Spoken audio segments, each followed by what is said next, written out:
Guys, and welcome back to my channel. It's so nice to have you guys. Today we got an interesting topic to discuss today. It could be controversial. We Africans, sometimes we see our African parents like the people that are capable of doing no wrong. But I'm not trying to bash our African parents. I'm not trying to talk bad about our African parents at all.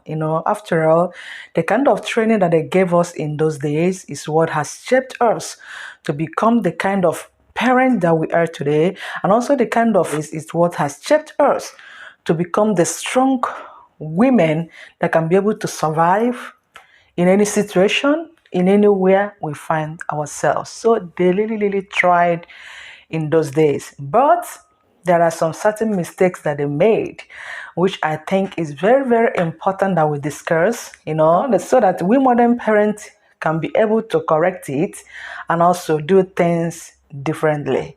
So if you're interested in this kind of topic, please keep on watching. But before I dive into this topic, if you have not subscribed to my channel, what are you waiting for? Subscribe, please, now, Bikono, and belong to this beautiful family. And for my returning subscribers, you guys are the men. Thank you all for always coming back to watch my videos whenever I upload a new video. So without further ado, let's just dive into the topic of the day. Keep watching and don't go away.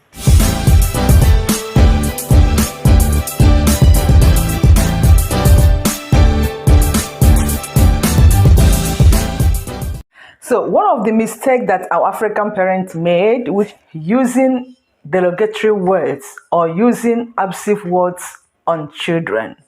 Yes, in those days, our African parents, they over-labored themselves, to be honest with you guys. They work so hard, and this made them to be a little bit aggressive. They felt that the only way to express their anger or to express their feelings whenever they are upset with their children is by cursing, using derogatory words on their children. That is only when they felt to express their feelings whenever they are angry with their children. But this is so wrong, and it's very important that we modern parents can correct this and do things differently, because there is power in spoken words. Life and death lies in the power of tongue. Don't forget that we parents, we are the children's God here on earth. We should be very careful with our utterances towards our children. Let's use our mouth to bless them instead of to curse them. Yes, so this is very important. No matter how provoked you are with our children, we should be very careful with our utterances, because there is power in spoken words. Okay? Then another mistake that they made, no sex education.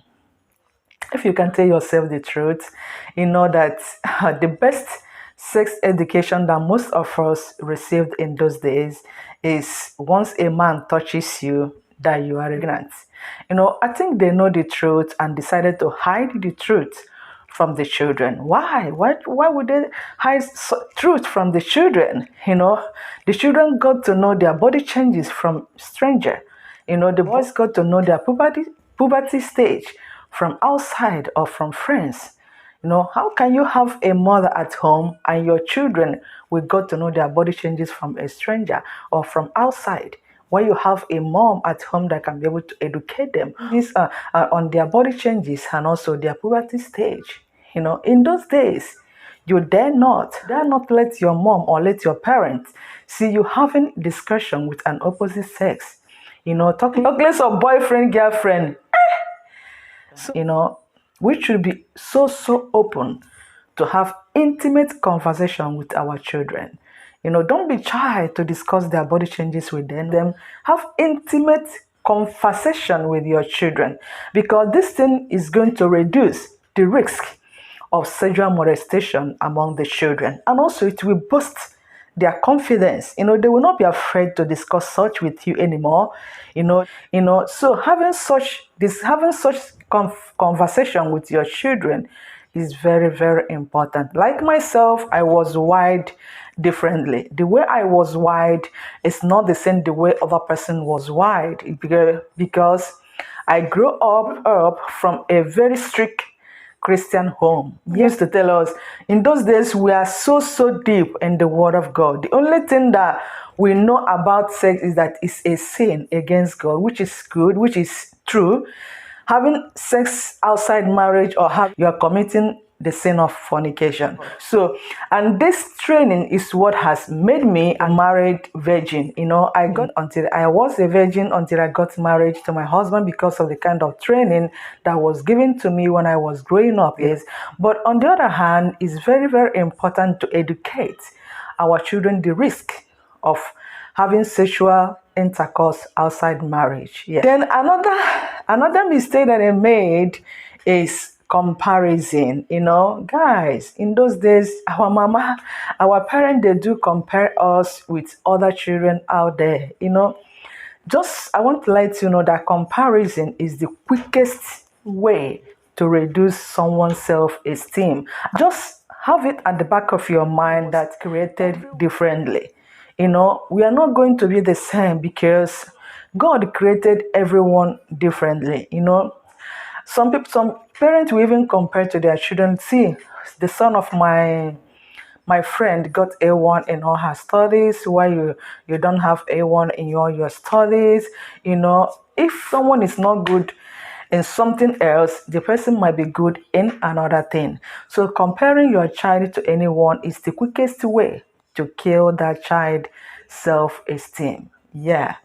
Then another mistake that they made in those days is that they are always right in whatever they are doing in those days. They never say to their children that they are sorry. No one is perfect. Even myself talking here, I do apologize to my children. They don't say a word of affirmation to their children. Say, I love you, you are the best child in the whole wide world. Saying a word of affirmation is kind of uplifting that child. You can buy the best toys for your children. You can buy the best clothes for your children. Time will come when they will outgrown that clothes, that toys that you get for them.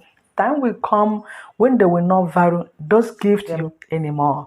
Time will come when those gifts or those clothes will be valueless to them. But the word of affirmation is what will lead them to the adult stage. So telling your child a word of affirmation is very, very important because you are going to uplift that child both physically, psychologically, and otherwise. Okay, so parents, we should start now to telling our children, kiss our children whenever they want to leave for school. Kiss them, tell them you're the best son in the whole wide world. I used to tell my children that they are the best handsome people I have ever got in my life. I used to tell my daughter, you are the most beautiful angel I have ever got in my life. And whenever I say such to them, they feel on top of the world. Just tell me, who don't like to tell her that you are beautiful? It's the same thing with our children. Let's try as much as possible to say a word of affirmation to them. This will make them to boost their confidence and also make them to feel more happy. So another mistake that they made, which physical abuse. When I mean physical abuse, I mean spanking, beating, yelling on the children. There are different ways to castigate a child apart from beating, spanking, and otherwise. Coupled with the country where some of us are living, that you dare not spank or beat a child because police will just come and take care of the child. They will see you like someone that you don't love your child. You don't need your child. So beating, spanking is not the best way to correct a child because it's not good for the child, both physically, mentally, and otherwise. Like in my home, there are different ways I castigate my children. I will just deprive them from that thing that they love so much. They are still toddlers. You can send them to the naughty corner. If you misbehave, naughty corner is waiting for you. You just send them to the naughty corner. If they are adolescents, you know that thing that they cherish so much. They are your children, you know them more than so you know that thing that they cherished the most. Once you deprive them that thing, they will start to behave good. So that's how I used to castigate my children here. You will see them behaving so well. So let's castigate our children in many ways, but not spanking or beating or beating a child. So guys, I think I'm going to stop here. So if I watch up to this stage, thank you so much for watching. Until I come your way again, be a good person and remain blessed.